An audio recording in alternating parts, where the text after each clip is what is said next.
today in presenting the Four Birds Scholarship.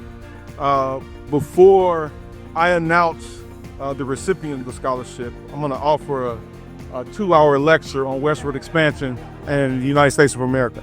So I appreciate your patience in advance.